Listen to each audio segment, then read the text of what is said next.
శ్రేయం గురుదత్త ఆత్మీయులందరికీ స్వాగతం.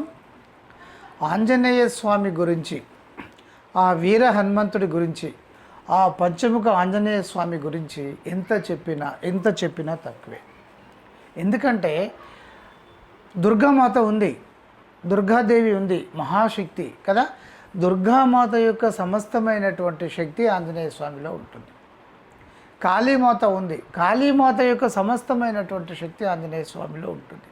అలా మీరు ఏ దేవి దేవతలను మీరు తీసుకున్నా, చివరికి శనేశ్వరుని తీసుకున్నప్పటికీ కూడా ఆయా దేవతల యొక్క సమస్తమైనటువంటి శక్తి ఆంజనేయ స్వామిలో ఉంటుంది. ఎందుకంటే ఆంజనేయ స్వామికి ఈ వరాలన్నీ కూడా ఆయా సందర్భాలలో ఇవ్వబడ్డాయి. మా యొక్క సమస్తమైనటువంటి శక్తి నీకు ఇవ్వబడుతుంది, అలాగే మా చేత కానీ మా యొక్క ఆయుధాల చేత కానీ మీకు ఎలాంటి ఇబ్బంది ఉండదు, అవి మీ ముందు పనిచేయవు అని చెప్పేసి ఒకానొక సందర్భంలో ఆంజనేయ స్వామికి సమస్తమైనటువంటి దేవతలు వరాలను ఒసగడం జరిగింది. ఇది మామూలు విషయం కాదు. అందుకని నేను లోగడ ఒక వీడియోలో ఆంజనేయ స్వామి గురించి వర్ణించడము అనేటువంటిది ఆదిశేషుని తరం కూడా కాదు, అంత శక్తివంతమైనటువంటి విధానం. అయితే ఆంజనేయ స్వామి ఇప్పుడు రకరకాలుగా ఉండడం జరుగుతుంది. మరి ఆంజనేయ స్వామి అయితే ఒకరే, సమస్తమైనటువంటి శక్తి తన సొంతము. అతడు చేసినటువంటి పనుల వల్ల, అతడు చేసినటువంటి రకరకాలైనటువంటి విధానాల వల్ల దానికి సంబంధించినటువంటి ఒక మూర్తిని, ఆ సందర్భాన్ని తీసుకొని ఆ మంత్ర జపము చేయడము లేదా ఆ మూర్తిని ఆరాధించడము అనేటువంటిది ఉంటుంది. ఆంజనేయ స్వామి యొక్క విశ్వరూపం తీసుకున్నట్టయితే ముఖ్యంగా 5 ముఖాలు, పంచముఖాల యొక్క మహా ఉగ్రమైనటువంటి శక్తి, అతి బలమైనటువంటి బలము సమస్తం అంతా కూడా ఆంజనేయ స్వామిలో నిక్షిప్తమై ఉంటాయి. ఇంకా ఆంజనేయ స్వామిని ఇక్కడ సువర్చల హనుమతే నమః అని చెప్పేసి ఒకటి ఉంటుంది. అంటే ఆంజనేయ స్వామికి సువర్చల భార్య అంటారు, కానీ వాస్తవంగా ఆంజనేయ స్వామి బ్రహ్మచారాన్ని మన అందరికీ తెలిసిన విషయమే. అయితే ఇక ఒక రకంగా ఒక మాట చెప్పాలంటే, మన సనాతన ధర్మంలో స్వేచ్ఛ విపరీతంగా ఉండడం మూలాన సో ఏ ఋషి కానీ లేకపోతే ఇంకొక ఎవరైనా సరే ఈ ఆరాధన చేసేటువంటి వాళ్ళు ఒక ఉన్నతమైనటువంటి స్థితికి వచ్చిన తర్వాత వాళ్ళు స్వతంత్రమైనటువంటి కొన్ని భావాలను ఒక రకంగా చెప్పాలి అంటే ఒక పైత్యం అనేటువంటి దాన్ని పోయడం జరుగుతూ ఉంటుంది. ఇక్కడ వర్చస్సు అంటే ఒక అమోఘమైనటువంటి తేజస్సు అని అర్థం. ఆంజనేయ స్వామి తపస్సంపన్న విధానము, పైగా నిరంతరము బీజము.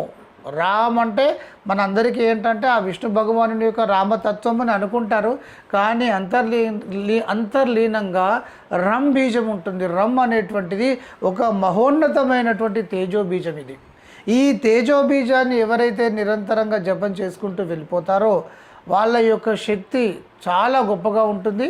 అయితే అది 1 రోజు 2 రోజులు చేస్తే కాదు బిడ్డ, అది రెగ్యులర్గా దాని పద్ధతులన్నీ వేరే ఉంటాయి. అంటే ఇక్కడ ఆంజనేయ స్వామి నిరంతరము ఆ బీజాక్షర విధానంలో ఉండడము, నిరంతరము తేజస్సు తీసుకోవడం మూలన మహా తేజోవలయంగా, మహాబలవంతుడిగా, వరాలు ఉండడం మూలాన మహాశక్తివంతుడిగా కొనసాగుతున్నాడు ఆంజనేయ స్వామి చిరంజీవి. ఇక్కడ ఈ సువర్చస్సు అనేటువంటి విధానానికి వచ్చినట్టయితే భార్య భర్తకు ఆధీనమై ఉంటుంది, భార్య ఆధీనమై ఉంటుంది కనుక భార్య అని అంటారనేటువంటిది లోగడ పూర్వకాలంలో అలా ఒక నానుడిగా పెట్టడం జరిగింది.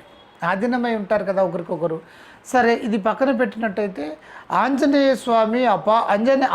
స్వామికి అపారమైనటువంటి తేజస్సు, సువర్చస్సు స్వాధీనమై ఉంటుంది కనుక ఆ వర్చస్సును ఆంజనేయ స్వామికి ఆధీనంగా ఉంటుంది భార్య అని చెప్పేసి అనడము. తర్వాత ఇంక కొంతకాలం తర్వాత ఆ తేజస్సు తనకు ఆధీనమై ఉంటుంది కనుక వాళ్ళిద్దరికీ పెళ్లి చేయడం అనేటువంటిది ఇక ఇలా కొంత స్టార్ట్ అయిపోయింది. అలాగే గణేశుని విషయంలో కూడా ఇలాగే ఉంది. గణేశుడు సిద్ధి బుద్ధి కలిగినటువంటి వారు. ఏదైనా ఒక దానిని కనుక సిద్ధించిన తర్వాత, సిద్ధింప చేసుకున్న తర్వాత, అంటే పరిపూర్ణమైనటువంటి జ్ఞానాన్ని తీసుకోవడము, ఒక తపస్సు చేసి ఒక మహా ఉత్కృష్టమైనటువంటి శక్తిని సాధించడము, అది సిద్ధి అనబడుతుంది. ఒక సబ్జెక్టులో సిద్ధి, అలాగే సాధనలో సిద్ధి. సో ఇది మహాసిద్ధిగా ఉంటుంది. గణపతి మహాసిద్ధి. అలాగే ఎవరైతే ఒక దానిలో సిద్ధత్వాన్ని కలిగి ఉంటారో వాళ్ళ యొక్క బుద్ధి కూడా ప్రస్ఫుటంగా ఉంటుంది. వాళ్ళు నిరంతరము బుద్ధి స్థాయిలో ఉంటారు. అంటే గణేశుడికి, ఆ వినాయకుడికి ఈ సిద్ధి బుద్ధి ఈ రెండు కూడా ఆధీనమై ఉంటున్నవి కనుక గణేశుడికి సిద్ధి బుద్ధి భార్యలు అని చెప్పడం జరిగింది. అసలు భార్యలు అనేటువంటిది కాదు కదా, కానీ అలా అనడము, ఆ తర్వాత వాళ్ళకి వివాహం చేయడము, ఇలాంటివన్నీ కూడా కొంత రావడం జరిగింది. ఒక రకంగా ఇది పైత్యం అనే చెప్పవచ్చు. ఇక అది కొనసాగుతుంది. ఒక సాంప్రదాయం స్టార్ట్ అయిన తర్వాత ఎవరో ఒకరు ఆ సాంప్రదాయాన్ని పట్టుకుంటూ ఉంటారు, అది కొనసాగుతూ ఉంటుంది. ఇక అసలు విషయానికి వచ్చినట్టయితే ఆంజనేయ స్వామి సువర్చస్సు కలిగినటువంటి విధానము కాబట్టి ఈ రూపాన్ని కూడా తీసుకోవడం జరిగింది. పంచముఖ ఆంజనేయ స్వామి, తర్వాత 8 చేతులు ఉండేటువంటి, 10 చేతులు ఉండేటువంటి, ఇలా రకరకాల విధానాలను తీసుకోవడం అయితే జరిగింది. ప్రసన్నాంజనేయ స్వామి, ఇలా రకరకాలుగా తీసుకోవడం జరిగింది. అయితే ఆంజనేయుని యొక్క శక్తి మాత్రము అపారంగా ఉంటుంది. ఆంజనేయ స్వామి చేయలేనిది అంటూ ఈ లోకంలో ఏమీ లేదు. చెప్పాను కదా ఒక వీడియోలో, దశమహావిద్యల యొక్క సమస్తమైనటువంటి శక్తి ఇలా తన సొంతంగా ఉంటుంది. అయితే దశమహావిద్యలను ఆరాధిస్తే వచ్చేటువంటి విధానం వేరు. ఆంజనేయ స్వామి విధానం ఏంటంటే, మీరు ఏ సమస్య ఉన్నప్పటికీ కూడా, అనారోగ్య సమస్య, తర్వాత ఆర్థికమైనటువంటి ఇబ్బందులు, ఇలా మీరు ఈ గ్రహ దోషాలు, నక్షత్ర గ్రహ దోషాలకు సంబంధించింది, పరప్రయోగాలకు సంబంధించింది, ఇలా దృష్టి దోషాలకు సంబంధించింది, ఇంకా మీరు స్వయం కృతాపరాధం వల్ల జరిగేటువంటి అనర్థాలు అన్నిటినీ కూడా అరికట్టడంలో చాలా గొప్పగా పనిచేస్తుంది. ఆంజనేయ స్వామి యొక్క శక్తిని, విధానాన్ని మనం వర్ణించడము అది సాధ్యం కాదు. ఇలా కొంత చెప్పుకోవడమే, నమస్కరించుకోవడమే. అయితే ఇక్కడ మనకు ఆంజనేయ స్వామి మాలలు వేసుకోవడం అనేది జరుగుతూ ఉంటుంది. ఈ ఆంజనేయ స్వామి మాలలు వేసుకుంటున్నాము అంటే 11 రోజులు కావచ్చు, 21, 41, ఇలా మనము మండలము, అర్ధమండలము, సో ఆయా సందర్భానుసారంగా మనం కొంతకాలం వేసుకొని చేయడం అనేటువంటిది, జపం చేయడం అనేటువంటిది ఉంటుంది. అయితే ఈ ఆంజనేయ స్వామి మాలలు వేసుకునేటువంటి వాళ్ళందరూ కూడా సో కొన్ని నియమాలను, పద్ధతులను అనాదిగా పాటించడం అనేటువంటిది జరుగుతుంది కనుక వాటిని మనం కొనసాగించాల్సిందే. ఎప్పుడు దీక్షగా ఉన్నప్పుడు, దీక్ష తీసుకున్నప్పుడు, మాలా ధారణ చేసినప్పుడు మనము ఆయా నియమాలను మనం పాటించాల్సిందే. అయితే వారు ఏం చేస్తారు, పూజలు చేయడం అనేటువంటిది ఉంటుంది. ఇక్కడ అష్టోత్తరాలలో, ఆంజనేయ స్వామి యొక్క అష్టోత్తరాలలో ఏదో ఒక నామాన్ని తీసుకొని అది దానికి ముందు ఓం, తర్వాత నమః పెట్టేసి చివరన సో చేయడం జరుగుతూ ఉంటుంది. ఇప్పుడు ఓం రామదూతాయ నమః, ఓం ఆంజనేయాయ నమః, ఓం మహావీరాయ నమః, ఇలా. సో ఇవి యాక్చువల్గా నిజానికి మంత్రాలు కాదు, ఒక నామస్మరణ కిందకే వస్తుంది. దీనివల్ల మీకు అమోఘమైనటువంటి ఫలితాలు ఉండవు. కానీ అటు చూస్తే ఆంజనేయ స్వామి అరివీర భయంకరమైనటువంటి శక్తి సంపన్నుడు కదా, మరి అతని దగ్గర నుండి, ఆంజనేయ స్వామి దగ్గర నుండి శక్తిని తీసుకోవడం కానీ, లేదా ఆంజనేయ స్వామిని మన సమస్యలన్నీ నిర్మూలన చేసేటువంటి విధంగా సంధించడం కానీ చేయాలి అని అనుకున్నప్పుడు ఇలాంటివి సరిపోవు. ఒక మహా ఉత్కృష్టమైనటువంటి ఆంజనేయ స్వామికి సంబంధించినటువంటి మహామంత్రాలను మనం పట్టుకోవాలి.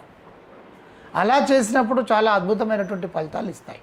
అయితే ఇప్పుడు మాలాధారణ చేసేటువంటి వారందరూ కూడా మీరు ఏం చేయండి అంటే, మీరు ఏ గురువు దగ్గరనైనా మీరు మాలాధారణ తీసుకోండి.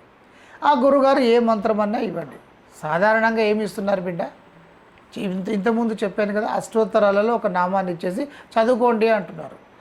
కానీ మాలాధారణ చేసేటువంటి సందర్భంలో మనం తెలుసుకోవాల్సినటువంటి విషయాలు ఏంటంటే, అసలు మనము ఎందుకు ఈ మాలాధారణ చేస్తున్నాము? కష్టాలు పోవాలి. ఏం కష్టాలు పోవాలి? అనారోగ్యం పోవాలి. అనారోగ్యానికి సంబంధించిన మంత్ర విధానం వేరే ఉంటుంది. గ్రహదోషాల నివారణకు అదొక రకంగా ఉంటుంది. అలాగే పరప్రయోగాలకు వేరే ఉంటుంది, ప్రయోగాలలో రకరకాలు ఉంటాయి. ఇలా ప్రతిదానికి కూడా ఒక విశిష్టమైనటువంటి మంత్ర విధానం ఉంటుంది. అది గురుముఖంగా వాస్తవంగా తీసుకోవాలి. అయితే ఇప్పుడు మీరు ఏం చేస్తారు అంటే, మీరు ఏ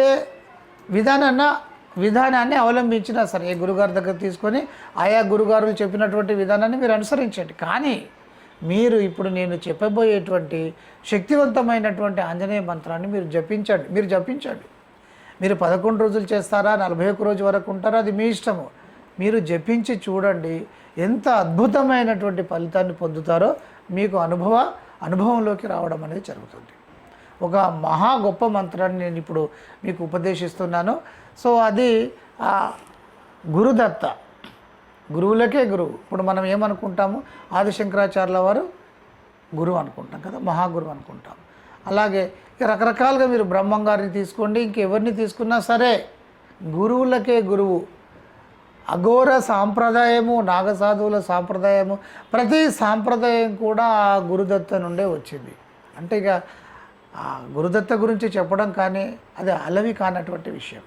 ఇక ఈ స్వయంగా గురుదత్తే మీకు ఈ మంత్రాన్ని ఉపదేశించినట్టు మీరు భావించండి. ఈ మంత్రాన్ని ఎప్పటి వరకు చేయాలి అంటే, మీరు మాలాధారణ పూర్తయ్యేంత వరకు చేయండి. తర్వాత మీరు దీన్ని చేయాల్సినటువంటి అవసరం చేయకూడదు. ఇది అప్పటి వరకు ఒక కండిషన్ ప్రకారం ఇవ్వడం జరుగుతుంది. ఈ మంత్రాన్ని మీరు నిరంతరంగా కూడా చేసుకోవచ్చు. మీ పనులు మీరు చేసుకోవాలి, అలాగే ఈ మంత్రాన్ని నిరంతరం చేసుకుంటూ వెళ్ళాలి.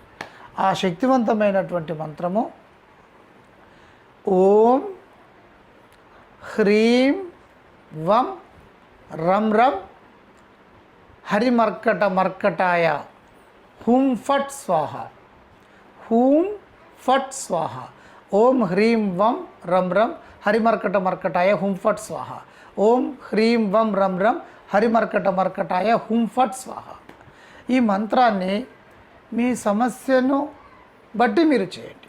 ఇప్పుడు నేను చెప్పాను కదా, అలా ఒకసారి మళ్ళీ వెనక్కి వెళ్ళేసి నేను అన్నప్పుడు మీరు అనండి. అది మీరు ఉపదేశంగా భావించండి. స్వయంగా గురుదత్తే మీకు ఇచ్చారు. మీరు ఈ మంత్రాన్ని చదువుకుంటప్పుడు ఆ గురుదత్తకు నమస్కారం చేసేసుకోండి, సరిపోతుంది. ఇక మీకు ఈ సమస్యలు ఉన్నాయి కదా, మీరు అనారోగ్య సమస్య కానివ్వండి, ఏదైనా కూడా ముందు సంకల్పంలో చెప్పుకోండి. నాకు ఈ సమస్యలు నిర్మూలన కావడానికి చాలా స్పష్టంగా చెప్పాలి, ఈ మంత్ర జపాన్ని నేను చేస్తున్నాను అని చెప్పేసి. ఇక ఆల్రెడీ మాలాధారణలో ఉండేటువంటి వారికి ఈ నైవేద్యాలు వీటి గురించి నేను ప్రత్యేకంగా చెప్పాల్సినటువంటి అవసరం లేదు. వాళ్ళకి ఆల్రెడీ గురువులు చెప్పి ఉంటారు, అది కొనసాగించండి. ఇక ఈ మంత్రాన్ని మీరు మీ సమస్యను బట్టి 11 మాలల నుండి మొదలుకొని 21 మాలల వరకు మీరు చేయండి. ఇప్పుడు ప్రత్యేకంగా ఈ సమయం మీకు రాదు బిడ్డ. 11 రోజులు ఒక నిష్టగా మీరు ఉంటున్నారు, 11 రోజులు ఒక ధారణ చేస్తున్నారు, ఒక నియమ విధానాన్ని అనుసరిస్తున్నారు. అందుకని మీరు ఖచ్చితంగా 11 మాలలు ఏకదాటిగా కూర్చొని చేయండి. ఇక 11 నుండి 21 మాలలు కూడా మీరు చేయొచ్చు, అది మీ ఇష్టం. సమస్య విపరీతంగా జటిలంగా ఉన్నది అని అనుకున్నప్పుడు మీరు 21 మాల కూడా చేయండి. ఈ మంత్ర విధానము ఇప్పుడు ఒక కుటుంబంలో భార్యాభర్తలు ఉన్నప్పుడు భర్త మాలాధారణ చేసుకున్న సందర్భంలో భార్య కూడా ఇంట్లో ఎలా ఉంటుంది, ఆ నియమాలు నిష్టలు అనేటువంటి విధానాన్ని అనుసరిస్తారు. కనుక ఈ మంత్రాన్ని రోజు వీలైతే ఇంట్లో ఉండేటువంటి గృహిణి ఎవరైతే ఉంటారో, మాలాధారణ చేసినటువంటి వ్యక్తి యొక్క భార్య కూడా ఈ 11 మాలలు సమయాన్ని బట్టి 3 నుండి వాళ్ళు 11 మాలల వరకు. మాల అంటే బిడ్డ ఒక తులసి మాల ఉంటుంది కదా, ఆ తులసి మాలకు 108 పూసలు ఉంటాయి. ఒక మాల అంటే అది అర్థమైంది కదా. 3 మాలల నుండి 3 మాలల నుండి 11 మాలల వరకు జపం చేయొచ్చు. ఖచ్చితంగా చేయండి బిడ్డ, అద్భుతమైనటువంటి ఫలితాలను మీరు పొంది తీరుతారు. ఇంతకన్నా ఇంకా మహాశక్తివంతమైనటువంటి మంత్ర విధానాలు అని అనుకుంటే మాత్రము ఖచ్చితంగా మీరు ఆ విధానాన్ని అనుసరిస్తూ రావాల్సిందే. అందరికీ బ్లెస్సింగ్స్.